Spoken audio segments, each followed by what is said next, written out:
और अब बात हिंदुस्तान के सबसे महान योद्धा की, उन महाराणा प्रताप की जिनके साथ इतिहास ने तो नाइंसाफी की, लेकिन वर्तमान तर्क और तथ्य देख रहा है। जिनके लिए यह पंक्तियां लिखी गई कि चढ़चेतक पर तलवार उठा, रखता था बूतल पानी को, राणा प्रताप सिर काट काट करता था सफल जवानी को, कल कल बहती थी रणगंगा, अरे दल को डूब नहाने को, तलवार वीर की नाव बनी चटपट उस पार लगाने को, वैरी दल को ललकार गिरी वो नागिन सी फुफकार गिरी, था शोर मौत से बचो बचो, तलवार गिरी तलवार गिरी। महाकाव्य हल्दी घाटी में कवि श्याम नारायण पांडे ने महाराणा प्रताप की वीरता को ऐसी सैकड़ों लाइनों के जरिए जिया है। हल्दी घाटी युद्ध में राणा की वीरता को बीते 445 वर्षों में जनमानस भूल नहीं सका है। भले इतिहास की कुछ किताबों ने उन्हें हारा हुआ योद्धा माना हो, लेकिन अब इतिहास बदल रहा है। अब आर्कियोलॉजिकल सर्वे ऑफ इंडिया भी इस बात को मान रहा है कि राणा प्रताप हल्दी घाटी की लड़ाई में हारे नहीं थे। एएसआई ने उस शिलाखंड को हटाने का आदेश दिया है जिसमें महाराणा प्रताप की हार लिखी गई थी।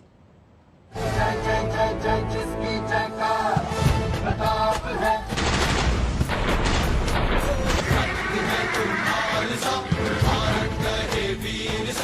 मेरा पुत्र प्रताप है, प्रचंड तू अखंड तू, सूर्य सा भी ताप है। राणा की तलवार एक बार युद्ध भूमि में बिजली सी चमकी तो फिर मयान में वापस नहीं गई। रण क्षेत्र में एक बार धारण किया योद्धा का कवच तो जीवन भर उतारा नहीं।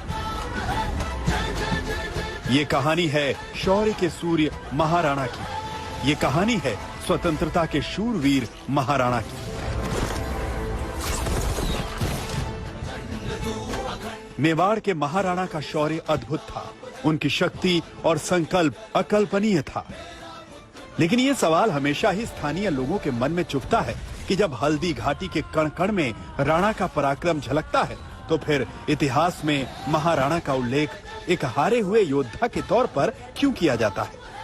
इतिहास में क्यों ये दर्ज है कि महाराणा मुगलों से लड़े तो जरूर लेकिन जीते नहीं, आत्मसमर्पण तो नहीं किया लेकिन शासन भी नहीं कर पाए?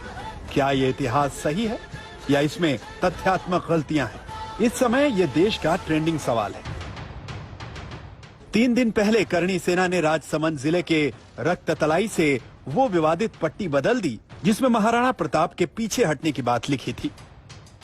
शिलापट पर पहले लिखा था रक्ततलाई, जिसे बोलचाल की भाषा में खून की तलाई भी कहते हैं। बनास के दूसरे किनारे की ओर एक चौड़ा मैदान है। यहाँ शाही और प्रताप की सेना के बीच घमासान युद्ध हुआ था। इस युद्ध का नेतृत्व महाराणा प्रताप और मान सिंह घोड़े और हाथी पर सवार होकर क्रमशः कर रहे थे। युद्ध इतना भयंकर था कि संपूर्ण मैदान लाशों से भर गया था।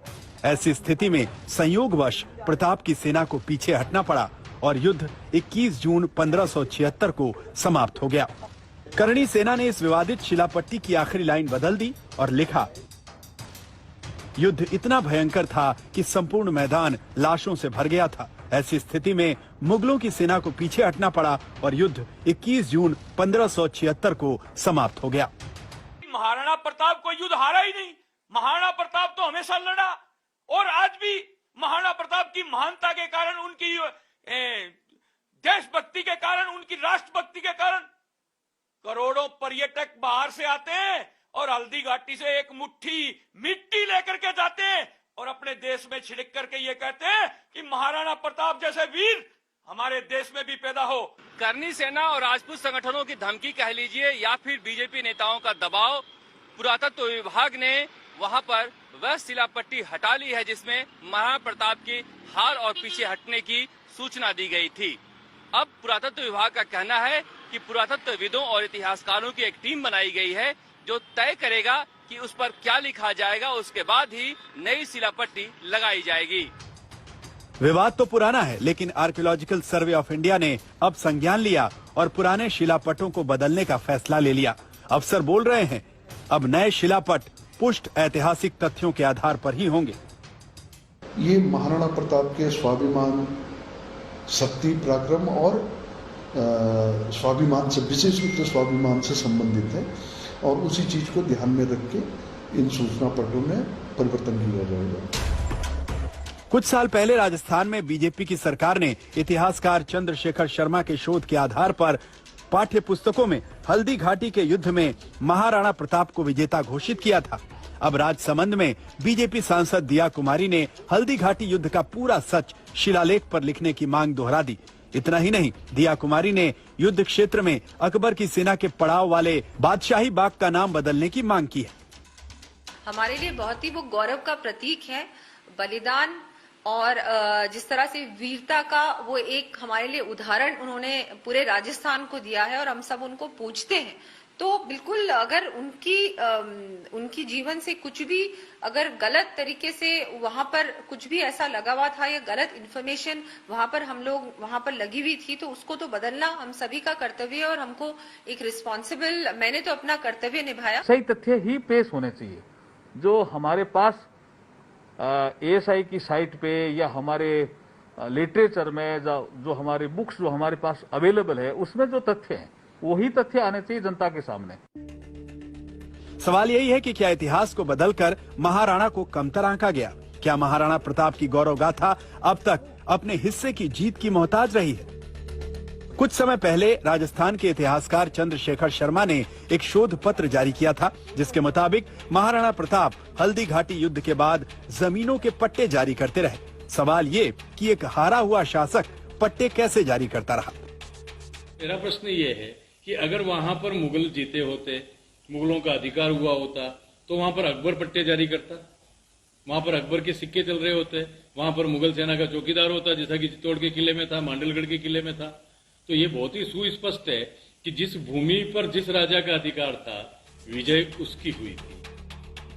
हल्दी घाटी के युद्ध में जीत हार के रिकॉर्ड पर विवाद रहा है, लेकिन इस पर कोई विवाद नहीं कि महाराणा का संघर्ष मुगलों के खिलाफ छापामार युद्ध की शुरुआत थी। यानी मैदानी इलाकों में मुगलों की जबरदस्त ताकत पहाड़ियों में बौनी हो जाती थी, और जब पहाड़ जैसे इरादे वाले महाराणा प्रताप से मुगलों का सामना हुआ तो मुगल 6 साल की लंबी लड़ाई में उलझ गए।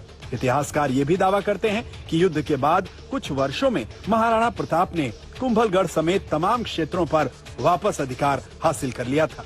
खुद अकबर के दरबारी इतिहासकार लिखते रहे हैं कि महाराणा ने कभी हार नहीं मानी, महाराणा कभी झुके नहीं। श्वेता सिंह के साथ शरद कुमार, आज तक।